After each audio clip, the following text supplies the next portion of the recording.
Hello అండి, నమస్తే. Welcome back to our channel. ఈరోజు మన ఛానల్లో టమాటా పచ్చడి ఎలా చేయాలో చూపిస్తాను. చాలా సింపుల్గా చేసుకోవచ్చు. దీనికోసం ఒక కడాయి తీసుకొని స్టవ్ మీద పెట్టుకొని 3 స్పూన్స్ వరకు పల్లీలు అయితే వేసుకొని మంచిగా వేయించుకోవాలి పల్లీలని. ఇప్పుడు స్టవ్ అయితే ఆన్ చేసుకున్నానండి. ఇప్పుడు పల్లీలు అయితే మంచిగా ఫ్రై చేసుకోవాలి. ఇప్పుడు ఇందులోకి నేను పచ్చిమిరపకాయలు అయితే వేసుకుంటున్నాను. పచ్చిమిర్చి ప్లేస్లో మీరు ఎండుమిర్చి కావాలంటే అది కూడా వేసుకోవచ్చు. ఒక 13 దాకా వేసుకున్నానండి. ఒక 15 ఎందుకంటే కారం ఎంత తింటారో చూసుకొని వేసుకోండి. కొన్ని ధనియాలు అయితే వేసుకున్నాను. పచ్చడిలోకి ఇట్లా ధనియాలు వేసుకొని ఫ్రై చేసుకుంటే చాలా బాగుంటుంది. అలాగే ఒక 4 వెల్లుల్లి అయితే వేసుకున్నాను. ఒక స్పూన్ వరకు జీలకర్ర వేసుకున్నాను. కొంచెం మెంతులు వేసుకున్నానండి. ఏ పచ్చడిలో అయినా సరే మెంతులు అయితే కంపల్సరీగా యూజ్ చేసుకోవాలి. చాలా బాగుంటుంది టేస్ట్. ఇదంతా మంచిగా ఆయిల్ లేకుండానే ఇట్లా బాగా ఫ్రై చేసుకోవాలి. పచ్చిమిరపకాయలు చూసండి ఇలా మంచిగా కలర్ రావాలన్నమాట. ఇప్పుడు వీటిని అయితే ఒక ప్లేట్లోకి తీసుకొని ఇప్పుడు ఇందులోకి నేను ఒక 6-7 టమాటాలు అయితే మంచిగా పండువి ఉంటాయి కదా, వాటిని అయితే 4 ముక్కలుగా కట్ చేసుకొని వాటిని అయితే వేసుకొని ఒక స్పూన్ ఆయిల్ వేసుకొని మంచిగా ఉడికించుకోవాలి. టమాటాలను బాగా మగ్గాలి. ఇప్పుడు ఇందులోకి కొత్తిమీర కూడా వేసుకున్నాను. ఇదంతా ఒకసారి మంచిగా కలుపుకోవాలండి. టమాటాలు బాగా మగ్గాలి. ఇప్పుడు ఇందులోకి స్పూన్ పసుపు అయితే వేసుకున్నాను. బాగా మగ్గాలండి. ఇట్లా మంచిగా స్కిన్ అంతా లేవాలన్నమాట. ఇట్లా ఉడకాలి టమాటాలు. ఇప్పుడు స్టవ్ అయితే ఆఫ్ చేసుకొని మనం ఈరోజు రోటి పచ్చడి చేస్తున్నాము. రోట్లో అయితే చాలా బాగుంటుంది పచ్చడి. అదే మనం మిక్సీ జార్లో కంటే ఇట్లా రోట్లో చేసుకుంటే పంటికి తగులుతూ చాలా బాగుంటుందండి. ఇప్పుడు ఇవన్నీ మనం ఫ్రై చేసుకుని పెట్టుకున్న పల్లీలు పచ్చిమిరపకాయలు ఉన్నాయి కదా, వీటిని అయితే ముందుగా అయితే వేసుకుంటున్నా. వీటిని అయితే మంచిగా దంచుకోవాలండి. ఫస్ట్ అయితే ఈ పచ్చిమిరపకాయలు ఈ పల్లీలు ఇవన్నీ బాగా మెదగాలి. సో ఫస్ట్ అయితే ఇలానే దంచుకోండి. బాగా గట్టిగా బలంగా దంచుకున్నాం అనుకోండి తొందరగానే మెదుగుతుంది. ఇది రాయి స్టోన్తో తయారు చేసిన రోల్ కాబట్టి తొందరగానే మెదుగుతుంది, ఎక్కువ టైం తీసుకోదు. ఇలా ఫస్ట్ అయితే పచ్చిమిరపకాయలని పల్లీలు ఈ ధనియాలు ఇవన్నీ ఉన్నాయి కదండి, వీటిని మంచిగా పౌడర్ లాగా వచ్చేటట్లు ఇది నేను ఆయిల్లో కూడా ఫ్రై చేసుకోలేదు, జస్ట్ ఊరికనే ఫ్రై చేసుకున్నాను కాబట్టి తొందరగానే మెదుగుతుంది. మిక్సీ జార్లోకి అయితే తొందరగానే అయిపోతుంది, కానీ ఇట్లా రోల్లో చేసుకున్నాం అనుకోండి టేస్ట్ మాత్రం సూపర్ ఉంటుంది. ఇప్పుడు నేను సాల్ట్ వేసుకుంటున్నా. పచ్చడికి కరెక్ట్ సరిపోయినంత సాల్ట్ అయితే వేసుకొని, మిరపకాయలు కొంచెం బాగా కారంగా ఉన్నాయనుకోండి కొంచెం సాల్ట్ ఎక్కువ పడుతుంది, కొంచెం కారం తక్కువ ఉన్నాయనుకోండి తక్కువ పడుతుంది. ఇట్లా మంచిగా దంచుకున్నాను కదా. ఇప్పుడు మళ్ళీ ఒకసారి ఇదంతా పచ్చిమిరపకాయలు బాగా మెదగాలి. ఇట్లా స్పూన్ తోటి మధ్య మధ్యలో కలుపుతూ దంచండి, అప్పుడు తొందరగానే మెదుగుతుంది అనమాట.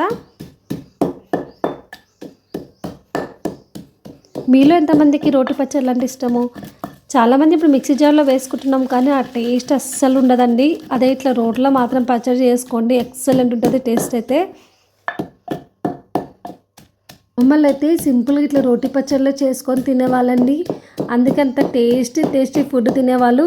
మనం అప్పటి టేస్ట్ రావాలంటే ఎలా వస్తుందండి? ఇప్పుడు మిక్సీ జారు అవన్నీ యూజ్ చేస్తాం కాబట్టి ఎక్కువ పేస్ట్ అయిపోతుంది, అంత టేస్ట్ ఉండదు. ఇలా మనం రోట్లో చేసుకున్నాం అనుకోండి మనకి మరీ ఎక్కువ మెత్తగా కాకుండా ఇట్లా పంటికి తగిలేటట్లు భలే ఉంటుందండి టేస్ట్. ఇప్పుడు ఇట్లా ఉడికించుకున్న టమాటాలు ఉన్నాయి కదా, వీటిని కొంచెం కొంచెం వేసుకొని ఇలా బాగా దంచాలి.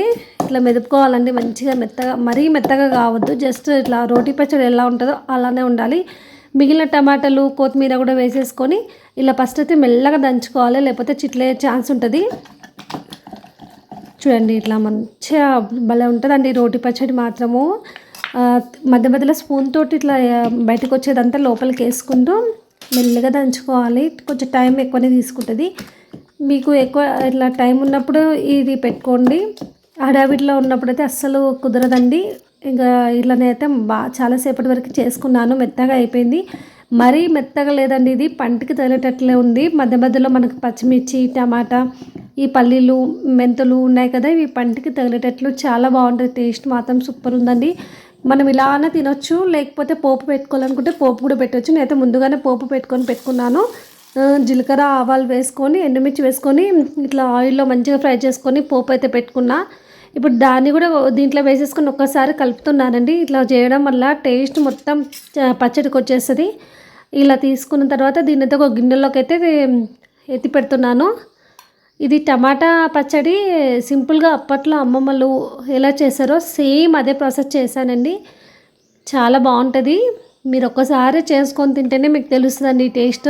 చాలా ఎక్సలెంట్ ఉండే టేస్ట్ అయితే.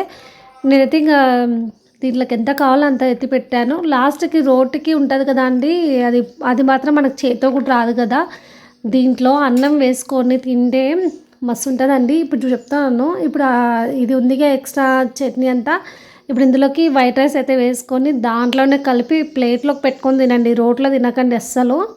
అట్లా మనం రోటిని ఎంగిల్ చేయొద్దనమాట.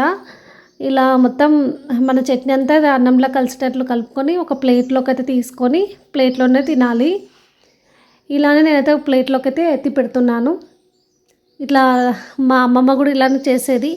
పచ్చడి చేసిన తర్వాత లాస్ట్ ఉంటుంది కదా, దీన్ని అయితే ఇట్లా అన్నం వేసుకొని మొత్తం కలుపుకొని ఒక ప్లేట్లోకి పెట్టుకొని తినేవాళ్ళము. టేస్ట్ మాత్రం చాలా బాగా వచ్చింది. మీరు కూడా ట్రై చేయండి. ఎలా వచ్చిందో కామెంట్ కూడా చేయండి. Thank you for watching.